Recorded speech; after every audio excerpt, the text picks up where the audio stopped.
Speaker sir, मेरे विधानसभा में GT road के ऊपर बस्ताड़ा टोल है और उस टोल को बचाने के लिए हजारों की संख्या में छोटे और बड़े वाहन वो कुटेल गांव से गुजरते हैं और जब वो वाहन वहां से गुजरते हैं वो ना केवल अपना टोल बचाते हैं बल्कि जो समय उनका लगता है उसको तेज स्पीड से चलकर वो अपना समय भी बचाने का प्रयास करते हैं। स्पीकर सर, मैं आपके माध्यम से बताना चाहूंगा सरकार को कि कितने एक्सीडेंट उस सड़क के ऊपर हो रहे हैं। जो वहां गांव की फिरनी है, जो चौक है, वहां पर एक जाम लगा रहता है और तेज गति के कारण कितने नौजवान अब तक उनकी मृत्यु हो चुकी है। तो मेरा इसमें कहना है कि अगर टोल वहां से शिफ्ट हो सके तो बहुत अच्छी बात है। अगर टोल किसी कारण से शिफ्ट पॉलिसी के कारण से नहीं हो सकता तो ऐसी व्यवस्था बनाई जाए कि जिन जिन गांव के अंदर से टोल को बचाने के लिए ट्रैफिक जाता है वहां की पंचायतों के साथ प्रशासन तालमेल करके और व्यवस्थाएं बनाने का काम करे। चाहे उसमें स्पीड ब्रेकर देने की बात है, चाहे लो हाइट बैरियर बनाने की बात है, या इस प्रकार से सीसीटीवी कैमरा जो टक्कर मार के और किसी के एक्सीडेंट करके भाग जाती हैं गाड़ियां, उनका पता भी नहीं चलता है। तो स्पीकर सर, ये एक बहुत ही गंभीर विषय है। और उसके साथ साथ जो यमुना क्षेत्र में जो हमारा खनन का इलाका है वहां पर भी बहुत बुरी हालत है। वहां पर भी जो बड़े बड़े डंपर हैं वो गांव के बीच में से निकलते हैं। तो मेरा ये अनुरोध है कि जो जमुना में जो खनन जहां पर होता है वहीं जमुना के बांध के ऊपर से सड़क बनाकर और मेन रोड तक उसको निकाला जाए ताकि वो डंपर जो हैं वो गांव के अंदर ना आए।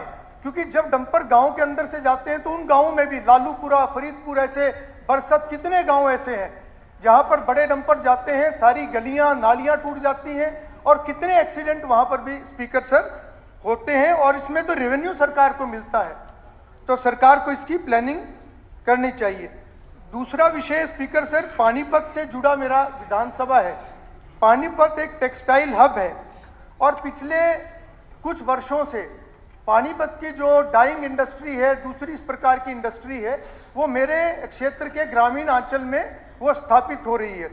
और आज हालत ये है कि वहां पर एक प्रॉपर ट्रीटमेंट की व्यवस्था ना होने के कारण से केमिकल युक्त पानी जो है वो खेतों में बहाया जाता है, नालों में बहाया जाता है, बोर के माध्यम से जमीन में उतारा जाता है, जिसके कारण से आज स्किन और कैंसर की बहुत सारी समस्याएं उन गांवों में, चाहे वो बरसत है, पुंडरी है, अलीपुर खालसा, हरसिंहपुरा, फरीदपुर, जमालपुर, ऐसे सभी गांवों में ये समस्या है। तो मेरा आपके माध्यम से सरकार से अनुरोध है कि जिस प्रकार से यमुनानगर जगाधरी के अंदर व्यवस्था की गई है कॉमन एफ्लुएंट ट्रीटमेंट प्लांट की, तो ऐसा CETP उसको स्थापित करने का सरकार ऐसी योजना मेरे क्षेत्र में जहां बहुत बड़ी संख्या में इंडस्ट्री आ रही है उसका इंतजाम सरकार करे। और स्पीकर सर, मेरे क्षेत्र की जो यमुना बेल्ट है, यमुना बेल्ट मेरे क्षेत्र की बहुत ही एक पिछड़ी हुई बेल्ट थी।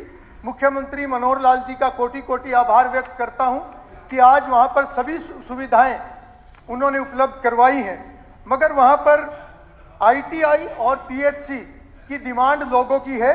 मैं आपके माध्यम से माननीय मुख्यमंत्री जी से अनुरोध करना चाहूंगा कि जमीन उपलब्ध है, प्रस्ताव सरकार के पास आया हुआ है। नली खुर्द और नली पार गांव के बीच में ITI प्रस्तावित है, उसको सरकार मंजूरी दे। उसी प्रकार से डाकवाला, गुजरान और मोदीपुर के बीच में भी पंचायत ने जमीन देने का प्रस्ताव दिया है, तो वहां पर एक PHC का निर्माण कराया जाए।